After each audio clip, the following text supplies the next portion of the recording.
Heya Cryptozens, it's 10 p.m. Pacific time. My name is Nikodemus, and welcome back to the Crypto Overnighter, where we take a nightly look at the crypto, NFT, and metaverse space. And keep in mind, nothing in this show should ever be considered financial advice.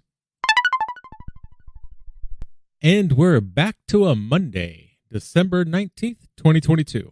It's 10 p.m. Pacific time. Let's go. Sam Bankman-Fried, the former CEO of FTX, is currently in custody in the Bahamas. He has reportedly agreed to be extradited to the United States to face charges. Bankman-Fried appeared in court without any ruling being made and has returned to prison. His legal team plans to prepare documents for him to appear in court again this week. Jerome Roberts is a member of SBF's legal team, and he said that Sam wants to make things right for his customers.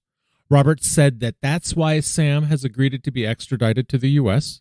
Bankman-Fried faces charges from several government agencies, including the Justice Department, the Commodities Futures Trading Commission, and the Securities Exchange Commission. These are charges that are related to defrauding investors and lenders and violating campaign finance laws. If he is convicted, he could be sentenced to 115 years in prison. SBF reportedly wanted to see the indictment against him before agreeing to be extradited. So I'm guessing he was okay with whatever he saw. Although honestly, given the reputation of the place alone, I would not have fought extradition. Fox Hill is reported to be violent, crowded, and utterly unhealthy. The guards are known to abuse the prisoners there. And Sam's been in custody in the Bahamas since December 12th. He was arrested by local police as part of an extradition proceedings with the United States. Prior to his arrest, he had been giving interviews to major media outlets and was expected to testify at a congressional hearing. The United States Senate Banking Committee got a tiny bit of a wake-up today. So here's what happened. Sherrod Brown, the chairman of the United States Banking Committee, suggested that the Securities Exchange Commission and the Commodities Futures Trading Commission should consider a ban on cryptocurrencies. Now, the wake-up call came when he also said that it would be difficult to enforce such a ban because it would likely move offshore. And so it was during a December 18th episode of Meet the Press when Senator Brown said that he agrees with the idea of banning cryptocurrencies. Now, he has been educating his colleagues and the public about the dangers of cryptocurrencies, and he has called for urgent action to be taken. He's also asked the Treasury for a government-wide assessment of cryptocurrencies through various regulatory agencies. The SEC has been particularly active in this area, and Brown thinks that more legislative action might be needed. Now, Brown suggested that a ban on cryptocurrencies may be worth considering because they are, quote, dangerous and a threat to national security. Now, he cited the collapse of FTX as an example, but said that is only one part of the problem. Brown also mentioned that cryptocurrencies have contributed to issues such as North Korean cybercriminal activity, drug trafficking, human trafficking, and the finance of terrorism. The senator expressed skepticism about cryptocurrencies for over a year and has also voiced concerns about stablecoin issuance and cryptocurrency advertising and marketing campaigns. A bit more practically and realistically speaking, Brown called for an all-of-government approach to regulate the cryptocurrency industry. He also praised the U.S. Department of Justice for filing criminal charges against Sam Bankman-Fried. However, not all senators are on board with Brown's views. Senator Tom Emmer also said that the collapse of FTX was not caused by cryptocurrencies, but by centralized actors. Emmer also believes that excessive regulation would stifle innovation in the industry and could cause the U.S. to lose its position as the global market leader, something that some people already believe is happening. Patrick McHenry is the incoming chairman of the House Committee on Financial Services.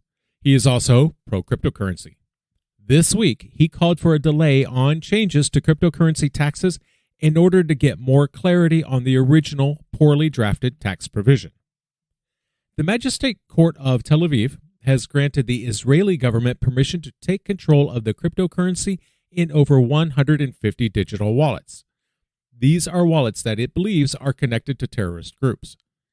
Israeli Defense Minister Benny Gantz said that the court's decision had already allowed authorities to seize an additional $33,500 from digital wallets associated with Hamas. Before this court ruling, authorities were only able to seize digital assets that had a direct link to terrorist activity. Now, research has shown that cryptocurrency plays a minor role in fundraising for these terrorist groups. In early 2022, Chainalysis found that only a small portion of cryptocurrency funds are used for criminal activity. Now, the other night, we brought you news of one Carl Greenwood. Remember, he's one of the founders of OneCoin, and we have an update. Carl Greenwood has pleaded guilty to multiple charges brought forward by the United States Department of Justice and faces a maximum of 60 years in prison. The DOJ announced on December 16th that Greenwood submitted a guilty plea in a Manhattan federal court on charges of wire fraud conspiracy, and money laundering conspiracy. By the way, each of these charges alone will get you up to 20 years in prison. Damian Williams is a U.S. attorney, and he said that OneCoin was a big international fraud. He also said that the founders of OneCoin falsely claimed that it was better than Bitcoin when it was actually worthless. Now, OneCoin was a Bulgarian company started by Greenwood and Ruja Ignatova. Ignatova is known as the Crypto Queen, and emails from before the company was founded in 2014 showed that they called OneCoin a, quote, trashy coin. Now, for its part, OneCoin said that it was a company that sold cryptocurrency packages and allowed people to earn commissions by selling them. It also claimed that packages included OneCoin and the ability to mine more. OneCoin could only be exchanged for real money on a private exchange called XCoinX. However, it was actually just a giant fraud. That's because people could invest in it without actually buying a product, and later investors were paid with money from earlier investors. Now, the DOJ said that Greenwood made about $21.2 million per month as the head of OneCoin. It is estimated that OneCoin took more than $4 billion from more than 3 million people who invested in those packages. Ignatova was placed on the FBI's most wanted list in June for her part in the scheme. Now, she hasn't been found.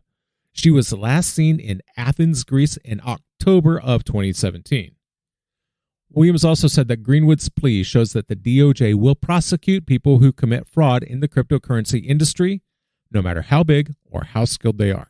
Greenwood will be sentenced by District Judge Ramos on April 5th, 2023. In addition to the charges in the U.S., people connected to OneCoin and Ignatova have also been charged with fraud and money laundering in Germany. Now, a new bill is being considered in Nigeria. This bill would allow local regulators to recognize cryptocurrencies as capital for investment. So if this bill is passed, it will also define the roles of the Central Bank of Nigeria and the Securities and Exchange Commission with regard to digital currencies. The chairman of the House of Representatives Committee on Capital Market and Institutions did not provide a timeline for the passage of the bill. Nigeria banned institutions from facilitating cryptocurrency transactions in 2017. In May, the SEC clarified that it sees digital currencies as securities that represent assets such as debt or equity claims on the issuer. The chairman of the House of Representatives Committee on Capital Market and Institutions said that they need to review the act and put regulations in place for activities such as derivatives, commodity exchanges, and digital currencies. Yuga Labs has a new CEO. Daniel Allegra took over less than 72 hours after he announced that he was stepping down from his position as president and COO of Activision Blizzard. Yuga Labs hired him because he had experience developing brands such as Call of Duty and has worked in leadership roles at Google for 16 years. Wiley Arano is one of the co-founders at Yuga Labs. Arano stated that Allegra held a high-level role in a large gaming company. They also said that Allegra brings valuable experience in entertainment, e-commerce, and global strategic partnerships. The FCC recently announced a lawsuit to stop Microsoft from acquiring Activision Blizzard for $69 billion. This deal was announced in January as a move towards the metaverse by Microsoft. Now, part of Allegra's recruitment package included a new profile pic, Mutant Ape 3850. Yuga Labs announced that Allegra will become CEO in the first half of 2023, and current CEO Nicole Muniz will remain with the company as a partner and strategic advisor. Muniz recently stated that the company is hiring talented individuals to build the next phase of the internet and hired mobile gaming executive Spencer Tucker as the company's chief gaming officer in September. Allegra stated that Yuga Labs has made a name for itself through a combination of storytelling and community building. Yuga Labs has a major opportunity to define the metaverse in a way that empowers creators and provides users with true ownership of their identity and digital assets. One of Yuga's gaming projects, Other Side, is one of the biggest NFT projects this year with nearly $1.1 billion in total mint and trading volume. Now, Other Side is described as a gamified metaverse that will be interoperable and will be a major focus of Allegra's attention.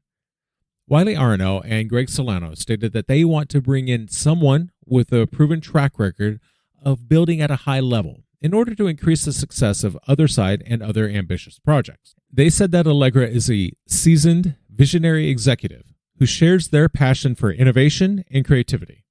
Arno and Solano were doxxed by a reporter as founders of Yuga Labs in February. Voyager Digital has chosen Binance US's bid as the winning bid for its assets.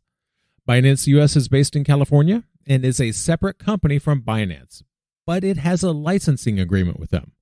Now, the goal of this decision was to quickly get the most value for customers and creditors. Binance US is offering just over $1 billion for Voyager's assets.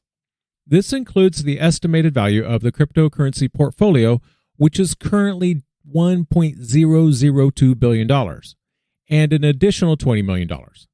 The claims against Three Arrows Capital will stay with the bankruptcy estate, and any future recovery from these claims will be given to creditors. Not at all surprising, given that Voyager was also an unsecured lender to 3AC. So there's not really much of a chance of them recovering any money for all that, so there's no real value for that claim. Now, Binance US plans to return the cryptocurrency to customers according to the court's approval and platform's capabilities. If this deal does not close by April 18, 2023, Voyager can try to return value to customers. There is a 1-month extension option on that, and Voyager Digital will ask the bankruptcy court to approve the deal with Binance US on January 5, 2023. The sale should be completed through a Chapter 11 plan, which needs approval from creditors and satisfies other closing conditions.